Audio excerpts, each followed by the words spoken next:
വെഞ്ഞാറമൂട് കൂട്ടക്കൊലക്കേസ് പ്രതി അഫാൻ പൂജപ്പുര ജയിലിൽ ഇന്ന് ഉച്ചയോടെയാണ് ആത്മഹത്യയ്ക്ക് ശ്രമിച്ചത്. ഉണക്കാനിട്ടിരുന്ന മുണ്ട് ഉപയോഗിച്ചാണ് ആത്മഹത്യാശ്രമം. തടവുകാരെ പ്രത്യേകം പാർപ്പിക്കുന്ന UTB ബ്ലോക്കിലെ ശുചിമുറിയിലായിരുന്നു ഇയാൾ ജീവനൊടുക്കാൻ ശ്രമിച്ചത്. താൻ ജീവനൊടുക്കുമെന്ന് അഫാൻ നേരത്തെ പറഞ്ഞിരുന്നു. ഈ സാഹചര്യത്തിലാണ് അഫാനെ ജയിലിൽ പ്രത്യേക നിരീക്ഷണമുള്ള UTB ബ്ലോക്കിൽ മറ്റൊരു തടവുകാരനൊപ്പം പാർപ്പിച്ചിരുന്നത്.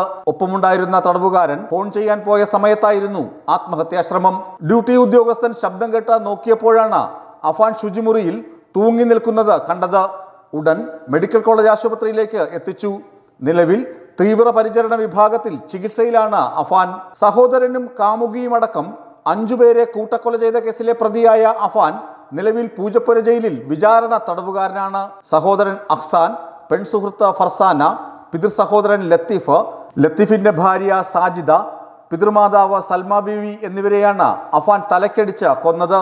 23 വയസ്സ് മാത്രം പ്രായമുള്ള അഫാന്റേത് അസാധാരണമായ പെരുമാറ്റമെന്നായിരുന്നു കൊലപാതകത്തിന് ശേഷം അഫാനോട് സംസാരിച്ച പോലീസിന്റെയും ഇയാളെ പരിശോധിച്ച ഡോക്ടർമാരുടെയും വിലയിരുത്തൽ. വലിയ കടബാധ്യത മൂലമുള്ള ബന്ധുക്കളുടെ അധിക്ഷേപമാണ് കൂട്ടക്കൊലയ്ക്ക് കാരണമെന്നായിരുന്നു അഫാൻ പറഞ്ഞിരുന്നത്. കൂട്ടക്കൊലപാതകത്തിൽ ഇന്നലെ ആദ്യ കുറ്റപത്രം സമർപ്പിച്ചിരുന്നു. പിതൃമാതാവ് സൽമ ബീവിയെ കൊലപ്പെടുത്തിയ കേസിലാണ് അഫാനെതിരെ പാങ്ങോട് പോലീസ് കുറ്റപത്രം സമർപ്പിച്ചത്. Nedumangad judicial first class magistrate കോടതിയിൽ സമർപ്പിച്ച 450 പേജുള്ള കുറ്റപത്രത്തിൽ 120 സാക്ഷികളും 40 തൊണ്ടിമുതലുകളുമാണ് ഉള്ളത്. സൽമ ബീവിയോട് അഫാന് വൈരാഗ്യം ഉണ്ടായിരുന്നതായി കുറ്റപത്രത്തിൽ പറയുന്നു. കടവും അഫാനോട് കടക്കാർ പണം തിരികെ ചോദിച്ചതിലുള്ള ദേഷ്യവുമായിരുന്നു കൊലപാതകത്തിന് പിന്നിലെന്നാണ് പോലീസ് കുറ്റപത്രത്തിൽ പറയുന്നത്. കുടുംബം കടബാധ്യതയിൽ മുങ്ങി നിൽക്കുമ്പോൾ പിതൃമാതാവിനോട് സാമ്പത്തിക സഹായം ആവശ്യപ്പെട്ടെങ്കിലും ലഭിച്ചില്ല.